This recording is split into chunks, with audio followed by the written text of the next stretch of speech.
Hey guys, welcome to In the Game Room episode number 8. It's kind of amazing I've already made 8 of these. Well, 9 if you count episode 0, but we don't count episode 0, so I guess I can just shut up and say this is episode 8. First piece of business I want to get to today was I had a meeting yesterday with my gaming buddy Chris, and we talked about kind of where this show, podcast thing, whatever you want to call it, where it's kind of going. Obviously, I play my game, my TAC2 game, and that's pretty much the only game I play, really. Occasionally I'll get dragged into something else, but as far as something that I play fairly regularly, that's my game. So I can't really do episode after episode of, how to play this game. I've already kind of done that. We'll probably do some battle reports and things like that in the future. So I need to think about where this thing is going and what I'm doing with it. One of the ideas that I was talking to Chris about yesterday was a lot more sort of tutorials and how-to videos. When you're playing miniatures games like this, the actual gameplay, of course, is one thing, but you've got to build all this stuff, you've got to paint all this stuff, you've got to make scenery, and a lot of people probably have a lot of questions about how all that's done. So I was thinking maybe I would get a little more into the how-to, giving you guys tips and tricks and sort of tutorials on, how to make some of this stuff and how to make scenery and things like that. So if you would please, in the comments down below, leave me some messages about what you would like to see in future topics. If you'd like to see videos about how to actually make terrain, how to make mountains and things like that, what I use for the ground covering and the trees, or painting buildings, weathering things, painting miniatures, whatever it is you're interested in. Or maybe some more gameplay stuff, strategy stuff, things like that. I'd be real interested to hear what you guys want. That'll help me to come up with ideas for future episodes, and of course keep you guys interested, so it'll be fun for everybody. The tutorials on how to make things and how to paint things and stuff like that, that's something I'm particularly interested in, because I've been a model maker my whole life, professional. So while I don't ever claim to be the best at anything, I do have a lot of knowledge and a lot of experience and a lot of different techniques. So maybe I can share some of that with some of you guys. So please leave me comments and let me know what it is you'd like to see in future episodes. Along those lines, as far as gameplay episodes, Chris, my gaming buddy, has a Star Wars X-Wing game, and actually I have it as well. I've never even opened it, but he's apparently played his a few times. So in a upcoming episode, he's going to bring his game, and I'll bring out some of my miniatures for that, and he's going to teach me how to play that game. So if you're interested in something on the sci-fi end, completely different from this kind of military stuff, we'll play a Star Wars X-Wing game. So that'll be coming up pretty soon. Some of the stuff I've been working on lately, I know I've said this 3 or 4 times per episode, but I really don't want to make this video series into a commercial for my company. However, a lot of the things that I work on for myself end up also being products for the company, because I'm always customer number one for a lot of this stuff. So I'm going to show you a few things that I've recently released that I think are pretty cool. The first one is something that I did really just for myself. This is not a product for the company. This is a water tower that actually exists in Damascus, Syria. So I built a model of this. Like I said, this won't be a product for the company because it's really hard to manufacture. This pretty much has to be 3D printed. But if you want one, I did upload the file to Shapeways, and you can order one from them if you want. I'll put a link in the description below. Tells you how you can get one if you're interested. But that is just something I made just for myself. Something else I've been working on lately is, as you guys know, probably I have the target building from Black Hawk Down. This is the main building where what's his name, Adid's people were in when they captured them. So I've had that out for a while, so I thought it was about time that I do the Olympic Hotel. And here, whoops, there we go. There is the Olympic Hotel. So I just did that probably about a week ago, and that's again something that I did because I wanted it, but it's also available on Gamecraft Miniatures website at gcmini.com. Other things I've been working on, of course, after I did that, people started saying they wanted it in larger scales. So here's, I still haven't finished, I haven't painted this or anything yet, but this is the same hotel in 20 millimeter, and I've also done one in 15 as well. Let's see if I can zoom in on that.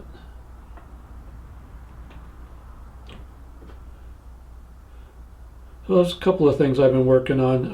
There's some other buildings.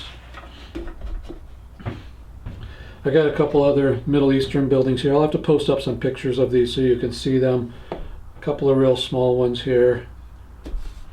Let's zoom in again. These are just, this one actually has kind of a cool facade. It's got some interesting shapes to it. Just little resin buildings that I want to add to my collection here. And this guy here, it's kind of an apartment building sort of looking thing.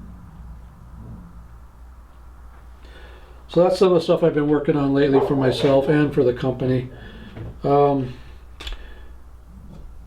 Also, I've been working on some sort of European country style buildings. We'll zoom in again here. See if you can see this. This is one of those split timber type buildings. And this is kind of cool and something new for me. I've done buildings like this before where the timbers were engraved in, just lines.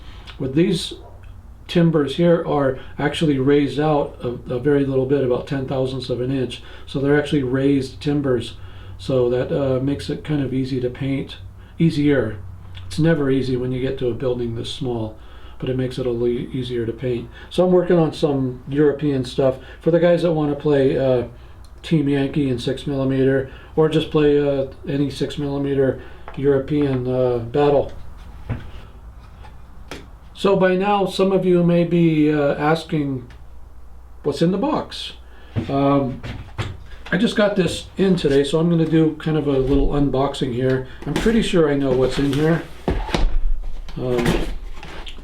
because I ordered it all.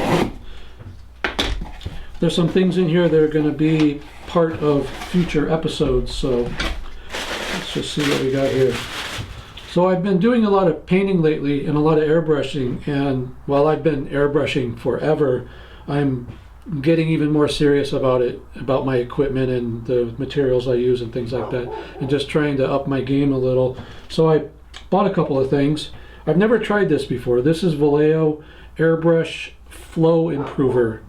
I just want to try this out and see what it does. It's supposed to make the paint flow through the gun better and not dry up on the tip and stuff. So that's something I'm going to be trying out and talking about.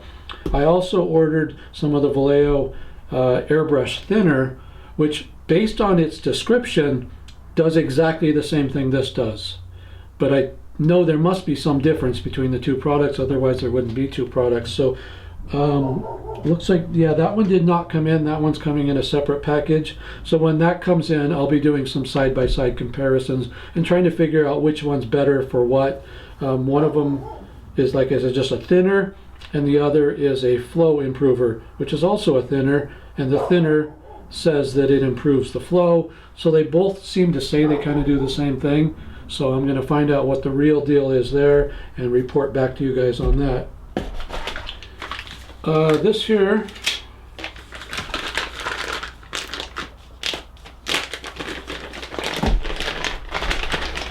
this is made by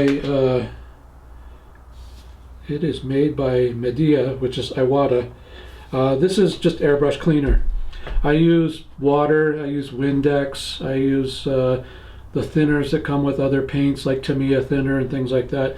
This is a product that just says it's specifically designed to clean airbrushes. So I'm going to give that a try and see if it works any better than anything else I've already been using forever that works fine, just to kind of see, maybe, you know, I've been missing out on something I don't know about. That's the thing when you've been doing something for 30, 35 years, you do things a certain way, and sometimes you ignore the fact that there may even be a better way or a better product or whatever. So I'm kind of opening my mind a little to some of these, you know, possibilities, things I've never tried before. Along the same lines of painting, on a previous episode, probably, I don't think it was the last one, maybe it was a couple episodes ago, we were in the workshop and I was talking about some new paintbrushes that I was using, Vallejo paintbrushes actually.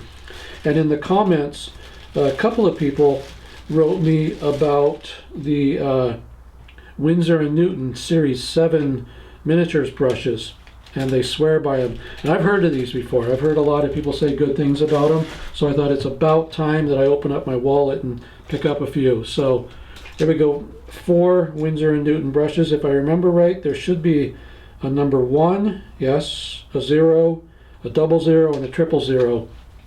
So I'm going to be testing these out and talking about them on a future episode. They're very fancy, pretty expensive. Just as a tip though, I found them on Amazon, being sold by Amazon, not a third party, and they were about half off of regular, you know, retail price. Retail prices on these brushes can be, you know, into the $20 or more. And I think these were still expensive. They were, you know, around 15 bucks each, but or 12 or 15, something like that. But better pricing. And then a couple of just little hardware items. I needed another Badger quick disconnect for the air hose. And then I needed a Badger quick disconnect adapter for an Iwata airbrush. Now why the hell would I need that when I am clearly a Badger guy? All I have is Badger airbrushes. Oh dear. Ta-da! After 35 or so years of being a Badger guy, I finally decided to try out another brand. It's another thing that I've known about forever. It's the Iwata airbrushes. People rave about them. I'm totally happy with my Badger Renegade Chrome. It's a beautiful airbrush. But again, kind of opening my mind a little and deciding, hey, there's a lot of people out there that really say that this here is the shit. So I decided I'd finally treat myself. I forget how much it was. It wasn't a huge amount of money, but it was over $100. Might have been about $125. So this is the Iwata Eclipse, and I'm going to really put this through its paces and see how it does. And I'm going to compare it side by side with my Badger Renegade Chrome and see which one I like better. Like I said, people swear by this brand. A lot of people kind of look down their nose at Badger, but I found that some of their higher end stuff is really nice. So I'm going to be objective and do a little comparison. Uh-oh, we have tape. So you guys are seeing this as I am for the first time. Come on.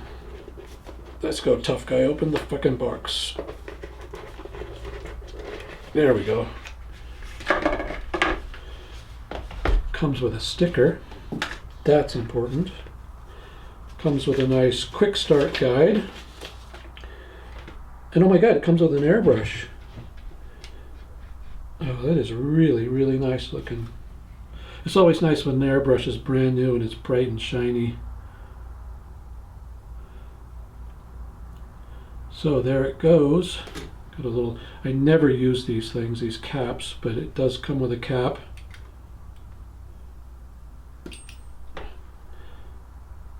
There's your adjustment there. Feels good, fits the hand nice.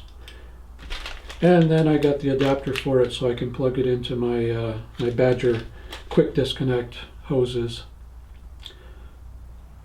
So there we go. Bright, shiny, brand new Iwata Eclipse airbrush.